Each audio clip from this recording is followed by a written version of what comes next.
गिलगित बल्तिस्तान जा general election मुकम्मल थी चुका आहिनि। हीअं 21 सीटनि जा गैर सरकारी ऐं गैर रस्मी नतीजा आवाज़ खे बि वरितो पहुता, जिन में अहम ख़बर इहा आहे त पीपल्स पार्टी तक़रीबन मैदान माणे वरितो आहे ऐं तक़रीबन 10 सीटूं पीपल्स पार्टी गैर सरकारी गैर रस्मी नतीजनि खटे वरितियूं आहिनि। उतां जा उम्मीदवार 10 सीटूं ॿुहारे विया आहिनि ऐं उन गॾु नून लीग जेका आहे उहा 6 सीटनि सां गॾु सेकेंड नंबर ते आहे, जॾहिं त थर्ड नंबर ते आज़ाद उम्मीदवार मौजूदु आहिनि, जिन वटि 5 सीटूं मौजूदु आहिनि। पंहिंजे नाज़रीन खे ॿुधाईंदा हलूं त गिलगित बल्तिस्तान जे इलेक्शन खां पोइ हुकूमत ठाहिण जे लाइ सादा अक्सरियत खपे, उहा 17 सीटनि जी खपे। हाणे जंहिं पार्टीअ वटि या त 17 सीटूं मौजूदु हूंदियूं या वरी असां अगरि इतिहाद करे हिकु ॿ ॿियूं पार्टियूं या आज़ाद उम्मीदवार मिलाए थी छॾे पोइ उहा पार्टी जेका आहे उहा हुकूमत ठाहींदी। त हींअर ताईं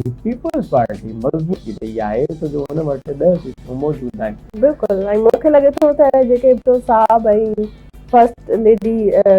आसिफा भुट्टो साहिबा वयूं ऐं उन्हनि जी ख़िताब कयो, उन्हनि जी स्पीचिस, उन्हनि जी इंटरेक्शन अवाम ते काफ़ी असरु कयो आहे ऐं उमेदु आहे त गिलगित बल्तिस्तान जे हक़ में जेकर बि कम कया वेंदा थी वेंदी फ़ैसिला उन जे हक़ में हूंदा। इहो ई आहे पीपल्स पार्टी जो गिलसान एॾो सुठो असर रसूख आहे, माण्हू इलाही ज़्यादा लाइक कंदा आहिनि। उनजी हिकिड़ी वजह आहे त गिलगित बल्तिस्तान खे जेका सूबे जी हैसियत मिली आहे उहा बि पीपल्स जेका पहिरीं गवर्नमेंट 2008 में आई हुई उन में सदर आसिफ अली ज़रदारी स्पेशल जेको आहे उहो ऑर्डर जारी कंदे गिलगित बल्तिस्तान खे सूबे जी हैसियत हुई। इन खां पहिरियां असां नाज़रीन खे ॿुधाईंदा हलूं त 2008 खां पहिरियां गिलगित बल्तिस्तान खे स्पेशली सूबे जी हैसियत हासिल न हुई, ख़ासि तौर ते हुननि जे लाइ को फंड्स वग़ैरह पंहिंजा तरक़ियाती कम वग़ैरह कया वेंदा हुया। लेकिन हाणे हिन दफ़ो ॻाल्हि रिपोर्टनि जे तहत पहुती आहे। बिलावल भुट्टो ज़रदारी साहिब बि तक़रीर दौरान इहो चयो त जेके अरिड़हीं आइनी तरमीमनि में सूबनि खे जेके अख़्तियार मिलनि था पिया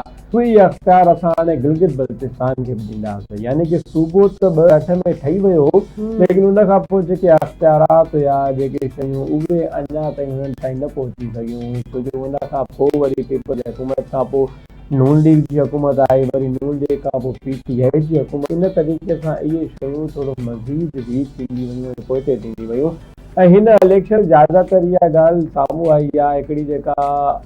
अनहोदी ॻाल्हि हिनखे तव्हां चयो तौर ते इहो हूंदो आहे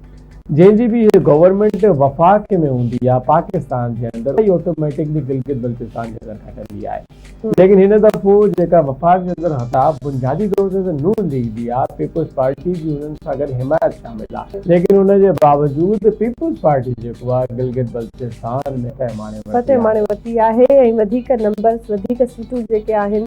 पीपल्स पार्टी विन करे वरितियूं आहिनि ऐं इहा हिकिड़ी ख़ुशख़बरी आहे ऐं पॉज़िटिव साइन आहे त ईंदड़ वक़्त में गिलगित बल्तिस्तान खे बि जेको आहे डेवलप कयो ऐं जीअं तरक़ियाती कम विमेन एम्पावरमेंट थी वई, एजुकेशन थी वियो, हेल्थ जो हिकिड़ो पंहिंजो पासो थी वियो, त इहे सभई कम हाणे गिलगित बल्तिस्तान में बि नमूने थी सघनि था ऐं अॻिते तरक़ियाती कम करे सघजनि। बिल्कुलु ईअं ई आहे। पंहिंजे नाज़रीन खे ॿुधाईंदा हलूं त हींअर हिकु गिलगित बल्तिस्तान जो 1 आहे, हल्को 4, 5, 7, 9, 10, 11, 12, 19 ऐं 12 इहे जेके हल्का आहिनि हिते पीपल्स पार्टी सोल थी आहे ऐं इन हवाले सां वरी बिलावल भुट्टो ज़रदारी कल्ह ट्वीट बि कयो, पंहिंजे ज़ालनि खे मुबारकबाद ॾिनी ऐं उन्हनि पंहिंजे ट्वीट में लिखियो त गिलगित बल्तिस्तान में तीरनि जी बरसाति थी रही आहे। त इन खां थोरो माण्हू परेशान बि थी